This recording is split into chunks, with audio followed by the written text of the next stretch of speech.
doublons su dee opérateur mais les doublons ñi nga xam ne dañ leen joxaat leen léeg-léeg ñu def ko ci turu benn société mun ngeen ko libérer benn ci des bloqué leen ko ñu récupérer ko redistribuer ko Sénégalais yi nga xam ne amuñu terrain amuñu kër kon loolu mooy liggéey bi ñu def loolu mënul bloquer le BTP mënul bloquer liggéey bi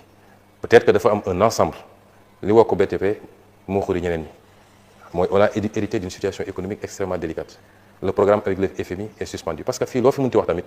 l'essentiel des activités tourne autour de ce que l'État libère État bu amee problème rek ci loolu bokk na ci li ñu war a génne définitivement on peut y revenir mais l'essentiel des activités tourne autour de ce que l'État fait moo tax su État bi sëqatee rek ñeneen ñëpp dañuy soj mais c'est un ensemble de facteurs qui a ralenti le BTP ànd ak nag booy dox biir Dakar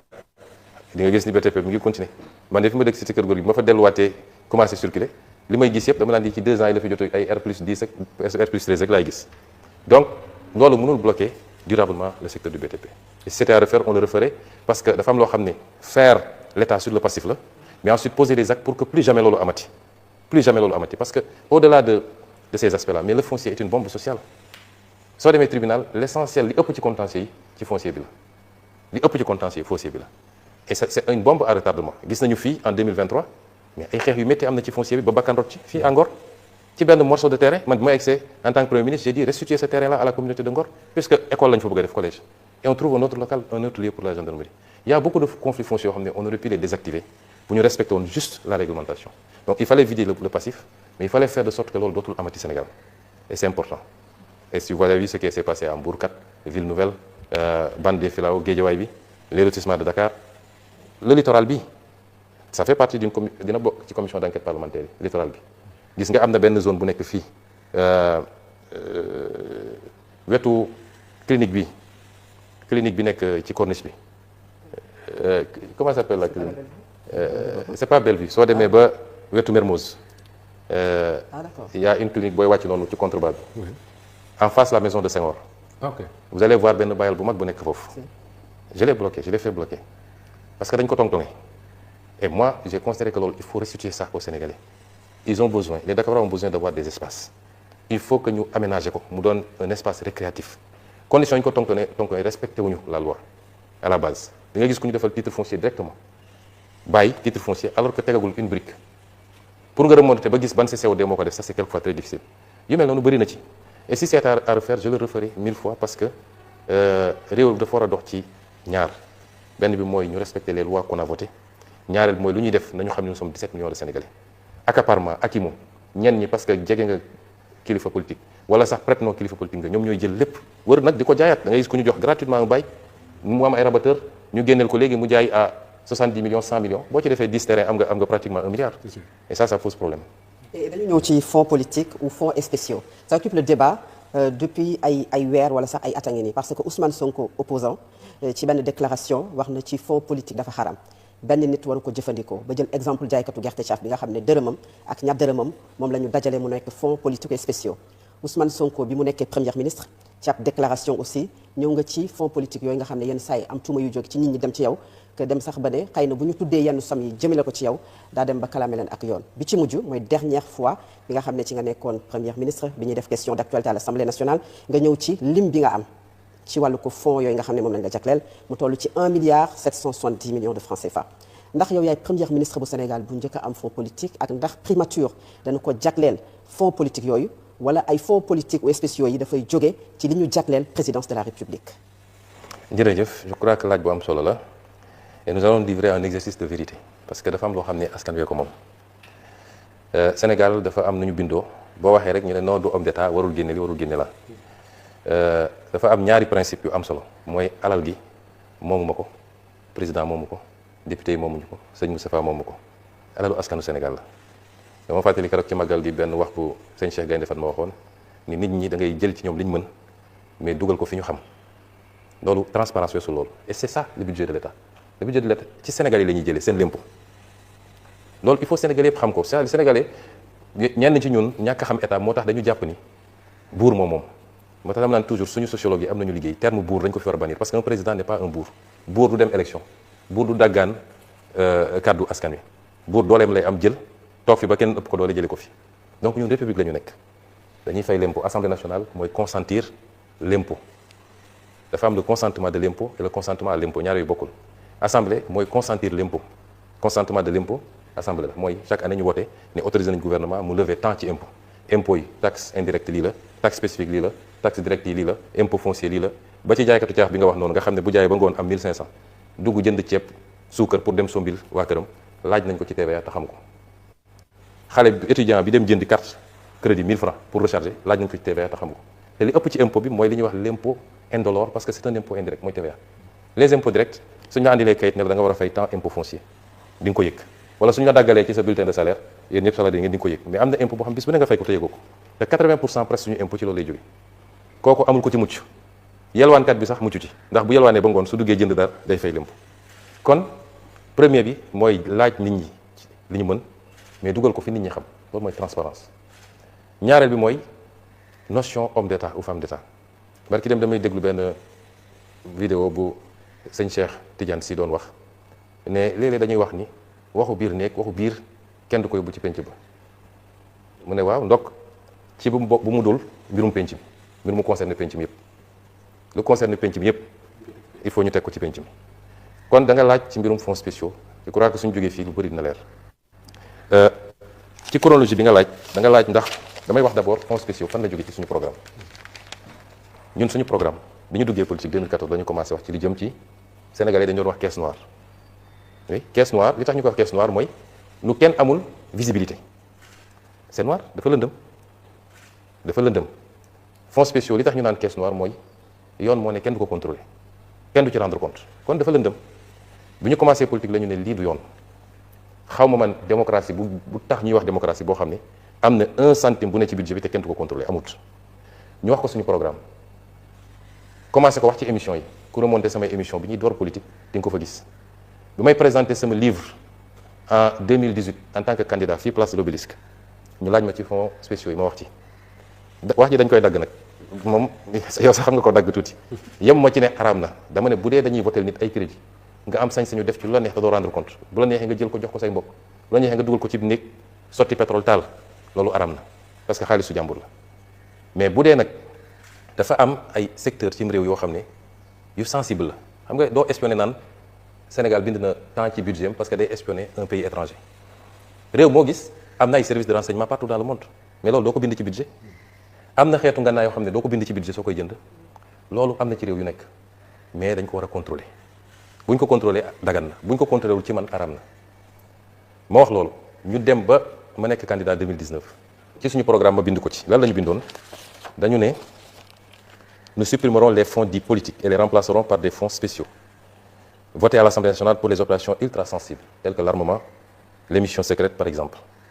Nous soumettrons les fonds spéciaux à un contrôle spécifique et a posteriori par une sous-commission composée des membres assermentés, à savoir 2 députés de la commission des finances issus de l'un de la majorité et l'autre de l'opposition parlementaire et 2 magistrats de la Cour des comptes en plus du président de la commission. Ça c'était mon programme Jotna 2019 gis nga ni ñu ko bindee ni lañu ko bindewaat ci programme Diomaye 2024 parce que suñu programme Jotna mooy programme Diomaye 2024 daanaka amul lu ci soppiku kon lii dafa dépasser la personne de Diomaye ou la personne de Sonko ça concerne le parti Pastef ak li muy bëgg-bëggam ci transparence parce que li tax sénégalais yi bëgg Pastef lan la mooy li ñu yaakaar ci ñun transparence njub moo tax ñu bëgg ñu alors loolu mooy premier élément bi ensuite ñu ne il faut ñu contrôler ko boo demee fu mel ni France am nañu ay fonds spéciaux président de la République France amul fonds spéciaux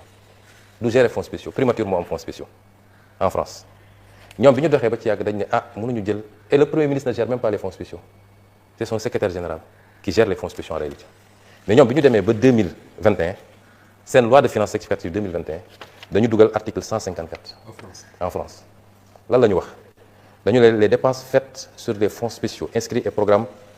programme intitulé coordination du travail gouvernemental sont examinés chaque année par une commission de vérification chargée de s'assurer que les crédits sont utilisés conformément à la destination qui leur a été assignée par la loi des finances. Les services destinataires de ces crédits tiennent compte d'emploi des fonds, ainsi de suite. gudd na mais après ñu ne la commission prend connaissance de tous les documents, pièces et rapports susceptibles de justifier les dépenses considérées et l'emploi des fonds correspondants. Elle se fait représenter les registres, états, journaux, décisions et toutes pièces justificatives propres à l'éclairer au cours de ces travaux de vérification. La commission est composée de 2 députés de l'Assemblée nationale et 2 députés du Sénat. France ñooñu ëpp doole foofu ëpp ñu alal ëpp ñu ne depuis 2001 ils ont inséré dans la loi de finances que dañu war a contrôler les fonds spéciaux et depuis lors les fonds spéciaux sont contrôlés par une commission boo xam ne day prêter serment boo xam ne elle est soumise au secret absolu mais dañ koy contrôler. ay députés ak ay sénateurs. ay sénateurs ñoo ci nekk. ensuite nga ñëw Sénégal fonds spéciaux fonds politique fonds social ñett yooyu moo am fonds spéciaux fonds politique fonds social mais pour yooyu am il faut que mu am texte bu ko prévoir bu texte amul mënul am loolu bokk na ci li andi problème ci 16 bi ndaw soo su doon jiite 16 dafa ñëw amul texte bu prévoir fonds spéciaux pour le 16 moom mu ñëw créer fonds spéciaux boppam moo tax bi ko IG contrôlé ñu jàpp ko ne dafa créer 3 comptes viré ci lu mat 2 milliards 136 millions en parfaite irrégularité ñu ko koy retirel di ko jox en main propre loolu moo nekk ci rapport IGE bi amul texte bu ko prévoir bu doon dafa am texte bu ko prévoir IGE bu ñëwee wala Cour des comptes duñu ko xool parce que amuñu droit bi loolu mooy andi problème bi moo tax bi ñu ñëwee man rapport IGE yi ñëw amuma ci Massamba amuma ci Mademba ni mu ñëwee laa koy transmettre justice j'ai transmis ça n'a pas plu à tout le monde président sax bind na ma ci ma tontu ci waaye du ma dugg ci détails yooyu ça n'a pas plu à tout le monde et c'est des faits graves on va voir fan lay mujj parce que dafa mel ni dëkk bi moom bi nga wax mooy conseil économique social et environnemental d'accord loolu mooy problème conseil moo fi nekkoon moom la ñu ko épinglé c'est la seule présidente li andi problème bi loolu la am na yeneen yi ci dugg nag mais du ma ci dugg ci détails yi fii ci lenn ci li may boole ak président parce que dama bëgg Sénégal yi xam ni man président politique boolewu ma ak moom créer parti boolewu ma ak moom na créer 50 000 partis loolu terewuñu nelaw li ñu boole c'est les questions de transparence les questions de souveraineté yi nga xam ne mooy le fondement de notre action politique bref ensuite dama ne il faut texte prévoir ko ñu dugg ci primature balaa ñu dugg ci primature dama ne nit ñi nee nañu primature amul fonds secret c'est faux primature dafa am fonds secret boo xam ne fonds boppam la bu bokkul ak président de la République lii c'est le décret 2004-1186 portant création et fixant les règles d'organisation de fonctionnement du programme de gestion de la paix en Casamance. C'est un décret de 2004 Abdoulaye Wade moo ko signé woon. C'est important ma wax ko parce que comme ils sont toujours de mauvaise foi bu ñu nee règles d'organisation et de fonctionnement du programme de gestion de la paix en Casamance rek ñu ne gis ngeen affaire Casamance def dafa créer fonds man mosuma créer fonds 2004 la ko Abdoulaye Wade jël décret bi mi ngi nii je vais vous donner le décret après parce que lii dafa war a public. lii du lu secret c'est un décret signé contresigné et publié au journal officiel. lan la décret bi wax il est créé au niveau de la primature un programme dénommé programme de gestion de la paix en Casamance. Le programme placé sous l'autorité du Premier ministre est dirigé par le chef du service de l'administration générale et de l'équipement de la primature. Pour la mise en œuvre de ces activités, le programme dispose des ressources publiques de l'État sous forme de crédits inscrits au budget de l'État. Il est institué une procédure spéciale de mobilisation des crédits du budget de l'État destinés au fonctionnement et aux activités opérationnelles du programme. Les fonds correspondants sont versés dans un compte bancaire ouvert auprès d'un établissement bancaire de la place sur la base d'une demande du responsable du programme adressée au ministre chargé des Finances. ñu tekki nag te fii mooy problème bi par dérogation aux dispositions du décret numéro 2003-101 du 13 mars 2003 portant règlement général de la comptabilité publique, les dépenses prévues pour le fonctionnement et les activités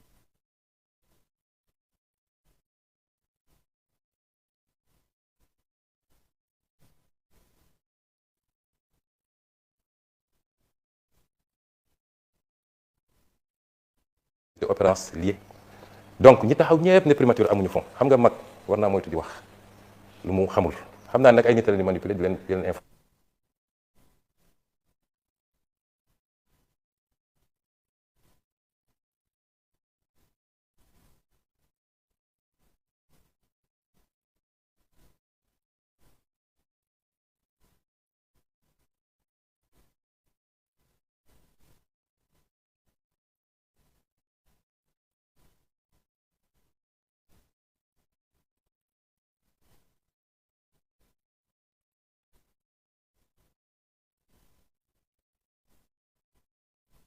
alors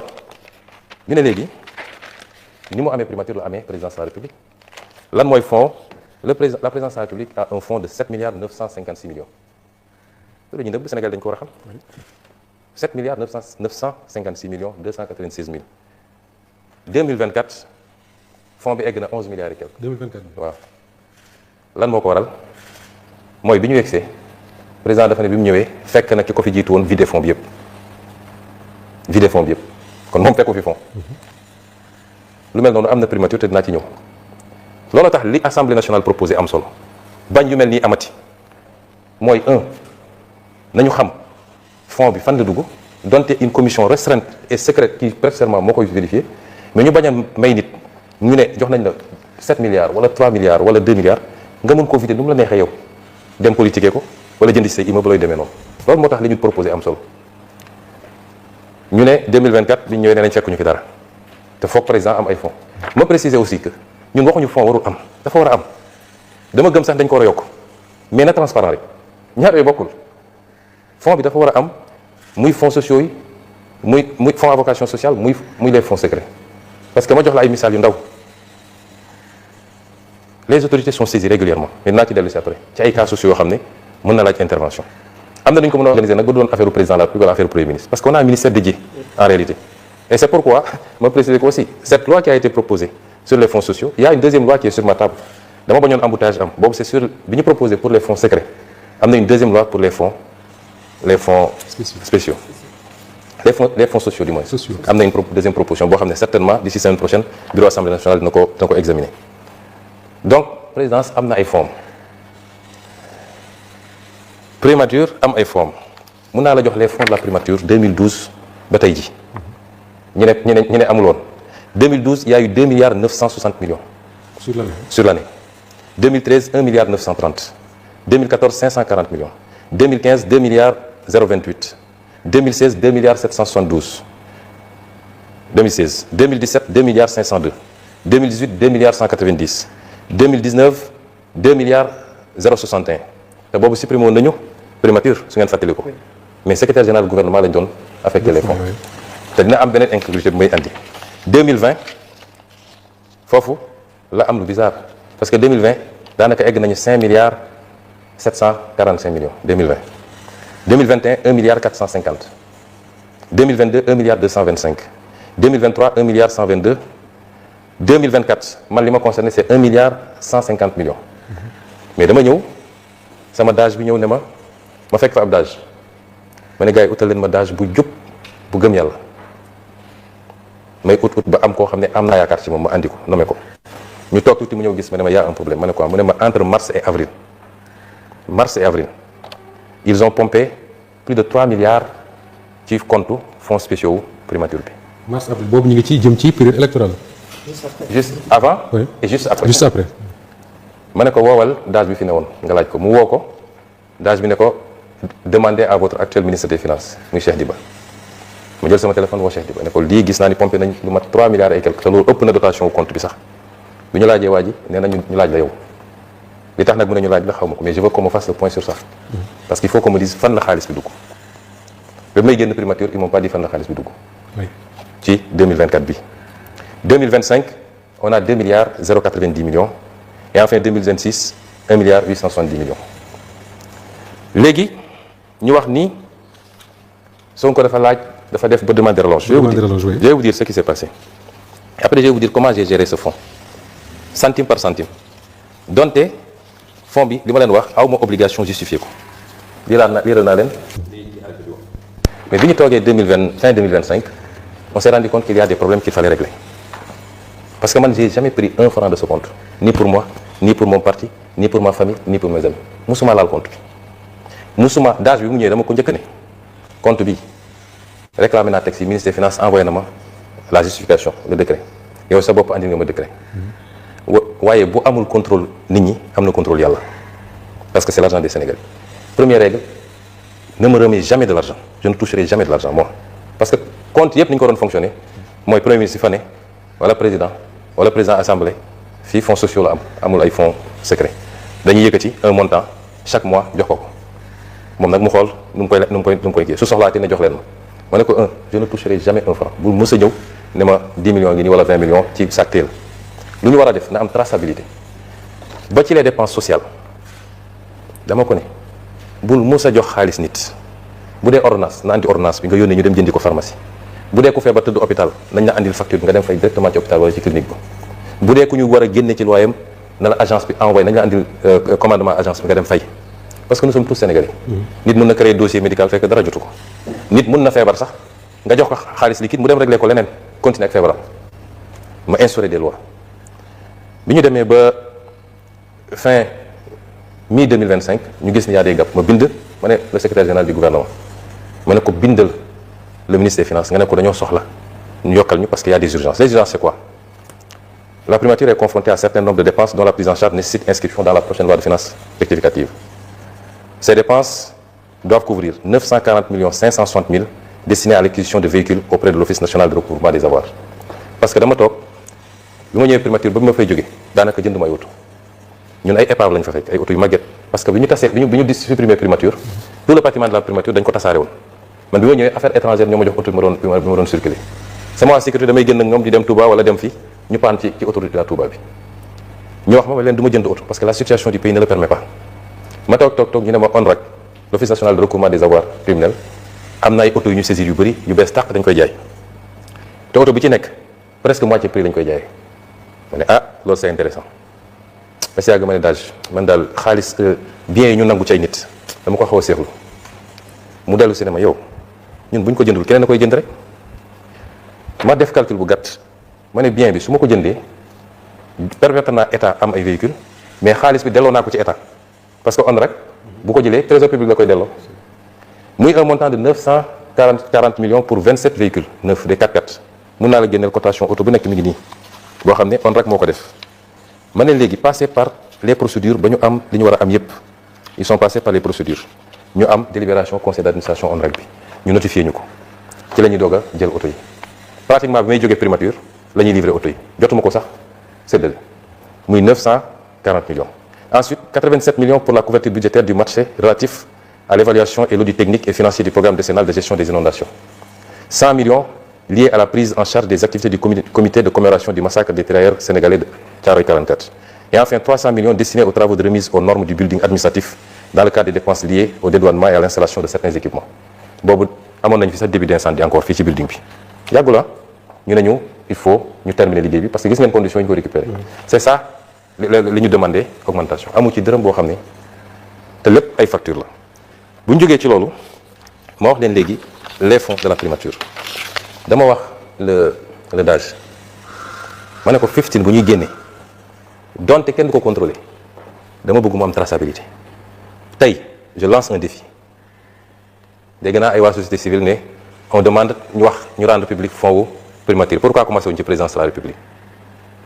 xam nga mauvaise foi weesu loolu Sénégal nit ñi doy nañu waar jiitaluñu yàlla ci leen dañuy ciblé benn nit bëgguñu ko parce que man awma affaire ak ñoom en réalité man fricoté wu ma ak ñoom jëflante ma ak ñoom parce que dama nekk ci sama siège ñu nekk seen siège am ñoo xam ne mosuñoo dem ne peuple bi faites-moi confiance confiez-moi le pays mais jàpp nañu ku toog ñoom ñoo war a diriger ñoom ñoo la wax naka ngay yore réew mi loolu nag ce sera pas avec Ousmane Sonko loolu tax nga gis seen il ne me supporte pas et tant mieux mais ku naan kay tu veux la transparence sur les fonds commencez par le plus gros fonds et je lance un défi ici nañu teg disposition bi ne les fonds ne sont soumis à aucune justification nañ ko lever ñu jël les 10 dernières années les fonds de la présidence les fonds de la primature ñu ñëw ñu andi IGE wala Cour des comptes mu càmbar ko je serai le seul à justifier chaque centime fan la dugg dégg ngeen fii ñu bëri bi ñu leen ne fan nga jëlee xaalis dañ ne dama doon gérer ay fonds gérer fonds taxul nga am xaalis parce que fonds bi donte ne nañ duñ ko contrôler mais dafa am lu ko jublu woon mooy na dellu ci njëriñu askan wi c'est pas pour nga dugal ko sa poche wala nga may ko say mbokk wala nga dem defee ko politique donc je lance un défi na ko peuple bi demander exiger ko ñu ubbi un audit des fonds muy fonds politique muy fonds social fonds secret wala fonds spéciaux muy les fonds politiques lépp ñu auditer ko man Ousmane Sonko du am fukki dërëm boo xam du ma justifier fan la dugg avec pièce à l'appui. Donc loolu je tenais à le dire maintenant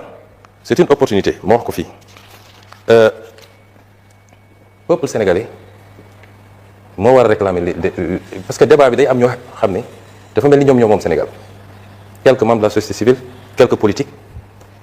la question elle est très simple peuple sénégalais est-ce que bëgg na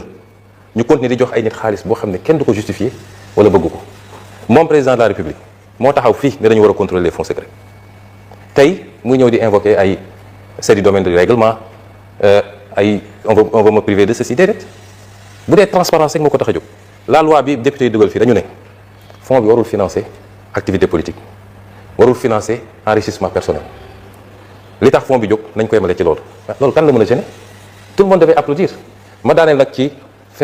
benn jeunesse bu ndaw parce que dañ naan dafa dem ba jógee primature doog a wax affaire fonds yi fii fekk naa fi des fonds sociaux